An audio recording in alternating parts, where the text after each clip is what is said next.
پناہ مانگتا ہوں میں اللہ کی شیطان مردود سے۔ شروع اللہ کے نام سے جو سب پر مہربان ہے، بہت مہربان ہے۔ طٰہٰ، ہم نے تم پر قرآن اس لیے نازل نہیں کیا کہ تم تکلیف اٹھاؤ، البتہ یہ اس شخص کے لیے ایک نصیحت ہے جو ڈرتا ہو۔ اسے اس ذات کی طرف سے تھوڑا تھوڑا کر کے نازل کیا جا رہا ہے جس نے زمین اور اونچے اونچے آسمان پیدا کیے ہیں۔ وہ بڑی رحمت والا عرش پر استوا فرمائے ہوئے ہے۔ آسمانوں اور زمین میں جو کچھ ہے اور ان کے درمیان جو کچھ ہے وہ سب بھی اسی کی ملکیت ہے، اور زمین کی تہوں کے نیچے جو کچھ ہے وہ بھی۔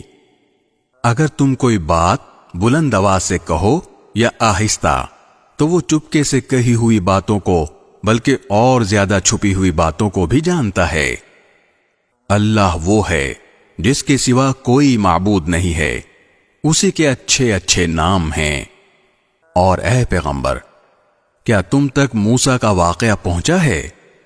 یہ اس وقت کی بات ہے جب ان کو ایک آگ نظر آئی تو انہوں نے اپنے گھر والوں سے کہا، تم یہیں ٹھہرو، میں نے ایک آگ دیکھی ہے، شاید میں اس میں سے کوئی شعلہ تمہارے پاس لے آؤں یا اس آگ کے پاس مجھے راستے کا پتہ مل جائے۔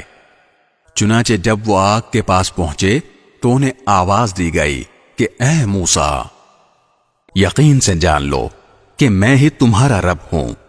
اب تم اپنے جوتے اتار دو، تم اس وقت طوا کی مقدس وادی میں ہو، اور میں نے تمہیں نبوت کے لیے منتخب کیا ہے، لہذا جو بات وحی کے ذریعے کہی جا رہی ہے اسے غور سے سنو۔ حقیقت یہ ہے کہ میں ہی اللہ ہوں، میرے سوا کوئی معبود نہیں ہے، اس لیے میری عبادت کرو اور مجھے یاد رکھنے کے لیے نماز قائم کرو۔ یقین رکھو کہ قیامت کی گھڑی آنے والی ہے، میں اس کے وقت کو خفیہ رکھنا چاہتا ہوں تاکہ ہر شخص کو اس کے کیے کا بدلہ ملے، لہذا کوئی ایسا شخص تمہیں اس سے ہرگز غافل نہ کرنے پائے جو اس پر ایمان نہ رکھتا ہو اور اپنی خواہشات کے پیچھے چلتا ہو، ورنہ تم ہلاکت میں پڑ جاؤ گے۔ اور موسیٰ، یہ تمہارے دائیں ہاتھ میں کیا ہے؟ موسیٰ نے کہا، یہ میری لاٹھی ہے، میں اس کا سہارا لیتا ہوں اور اس سے اپنی بکریوں پر درخت سے پتے جھاڑتا ہوں، اور اس سے میری دوسری ضروریات بھی پوری ہوتی ہیں۔ فرمایا، موسیٰ، اسے نیچے پھینک دو۔ چنانچہ انہوں نے اسے پھینک دیا۔ بس پھر کیا تھا، وہ اچانک ایک دوڑتا ہوا سانپ بن گئی۔ اللہ نے فرمایا، اسے پکڑ لو اور ڈرو نہیں، ہم ابھی اسے اس کی پچھلی حالت پر لوٹا دیں گے، اور اپنے ہاتھ کو اپنی بغل میں دباؤ، وہ کسی بیماری کے بغیر سفید ہو کر نکلے گا۔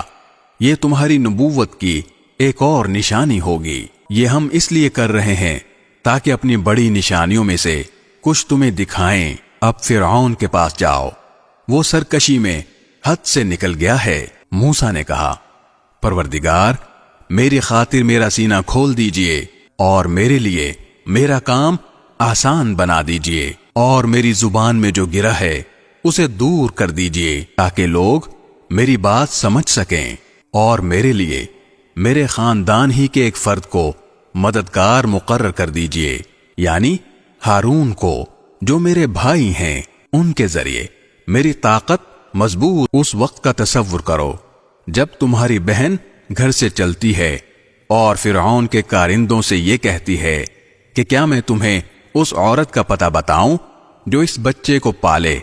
اس طرح ہم نے تمہیں تمہاری ماں کے پاس لوٹا دیا تاکہ اس کی آنکھ ٹھنڈی رہے اور وہ غمگین نہ ہو، اور تم نے ایک شخص کو مار ڈالا تھا، پھر ہم نے تمہیں اس گھٹن سے نجات دی اور تمہیں کئی آزمائشوں سے گزارا، پھر تم کئی سال مدین والوں میں رہے۔ اس کے بعد اے موسیٰ، تم ایک ایسے وقت پر یہاں آئے ہو جو پہلے سے مقدر تھا۔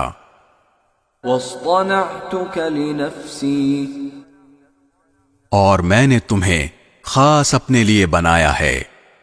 اذهب أنت وأخوك بآياتي ولا تنيا في ذكري، تم اور تمہارا بھائی دونوں میری نشانیاں لے کر جاؤ اور میرا ذکر کرنے میں سستی نہ کرنا. اذهبا إلى فرعون إنه طغى. دونوں فرعون کے پاس جاؤ، وہ حد سے آگے نکل چکا ہے.